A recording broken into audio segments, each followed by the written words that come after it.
9th ಹೆಂಗಾರ ಮುಗಿದ್ಬಿಡ್ಲಿ 10th pass ಮಾಡ್ತೀನಿ. 10th ಹೆಂಗಾರ ಮುಗಿಲಿ ಫಸ್ಟ್ ಇಯರ್ ಪಾಸ್ ಮಾಡ್ತೀನಿ. ಈಗ ಅನ್ಕೊಂಡ್ರೆ ಹೋಗೋದು ಈಗ 10 ವರ್ಷ ಹಿಂಗ ಬಂದಿರಿ ಈಗ ನೀವು. ಅದಕ್ಕೆ ಈ 41 ದಿವಸ ಅವೈಲೇಬಲ್ ಏನದ ಇದನ್ನ ಇಫೆಕ್ಟಿವ್ ಆಗಿ ಯುಟಿಲೈಸ್ ಮಾಡ್ಕೊರಿ.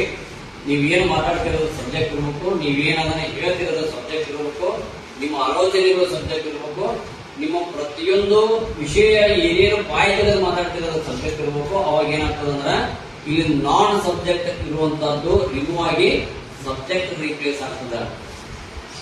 ಅವಾಗ ಎಕ್ಸಾಮ್ ಇಷ್ಟು ಈಸಿ ಆಗ್ತದಪ್ಪ ಅಂತಂದ್ರೆ 100% ರಿಪೋರ್ಟ್ ಟು ರೈಟ್ ಇಂದ ಎಕ್ಸಾಮಿನೇಷನ್ ಅದಾದಾಗ ನಿಮ್ಗೆ ಕರೆಕ್ಟ್ ಹೋಗ್ಲಿ. ಸರಿ, ಇನ್ನ ಎಕ್ಸಾಮ್ ಒಳಗೆ ನಮ್ಗೆ ಸ್ವಲ್ಪ ಹೆದರಿಕೆ ಆಗೈತೆ ಸರ್, ಕ್ವಶನ್ ಕೈಯಾಗ ಸಿಕ್ಕಲು ಟೆನ್ಷನ್ ಆಗೈತೆ ಅಂತ ಅನ್ನೋರು ಬಹಳ ಜನ ಕ್ವಶನ್ಸ್ ಕೇಳ್ತಾರೆ, ಓದಾಗಿಲ್ಲ ಸರ್ ಅದೊಂದು ಹೇಳಿ ನಮ್ಗೆ ಅಂತಾರೆ. ಬೆಸ್ಟ್ ಐಡಿಯಾ ಹೇಳ್ತೀನಿ ನಿಮ್ಗೆ.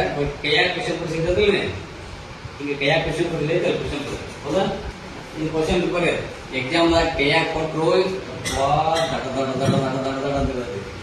ಏನ್ ಕ್ವಶನ್ ಕೇಳ್ತಾರೋ ಏನಿಲ್ವೋ, ಹೆಂಗ್ ಬರೀನೋ ಏನೋ ಕರೆಕ್ಟ್ ಅಲ್ಲ. ಹಾರ್ಡ್ಬೋರ್ಡ್ ವೇರಿಯೇಷನ್ ಆಗಿರ್ತೈತಿ. ಕ್ವಶನ್ ಬಿಟ್ಟು ಕೈಯಾಗ ಸ್ಕೂಲ್ ಹಿಂಗ್ ನೋಡಂತ ಓದಿದ್ ಬರೋ ಅಂತ ನಾವು ಮನಸ್ಸಿನಾಗ ಕರೆಕ್ಟ್ ಅಲ್ಲ ಹೌದಾ. ಬೇಸ್ ಕಣ್ಣು ಸಿಗ್ತೀವಿ ನಮ್ದು ಓದಿದೈತೆ ನೋಡಿ ನೀವು, ಅದು ಓದಿದ್ ಇರ್ಲಿ ಬಿಡ್ಲಿ, ಕ್ವಶನ್ ಅರ್ಥ ಆಗ್ಲಿ ಬಿಡ್ಲಿ, ಏನನ್ಬೇಕು ನೀವು yes I know this question, I know this question ಅಂತ ನಿಮ್ ಮುಖದಾಗ ಒಂದು ಸ್ಮೈಲ್ ಬರ್ತದೆ. ಅಯ್ಯೋ ಅಂದ್ರೆ ಈಗ ಓದೋದು ನೋಡಿ, ಇದು ಓದೇ ಇಲ್ಲ, ಅಯ್ಯೋ ಇದು ಓದೋಕಾಗಿತ್ತು ಅಂದ್ರೆ 3 ತಾಸು ಅಯ್ಯಯ್ಯೋನ ಅನಿಸ್ಕೆ ಬರೋದು.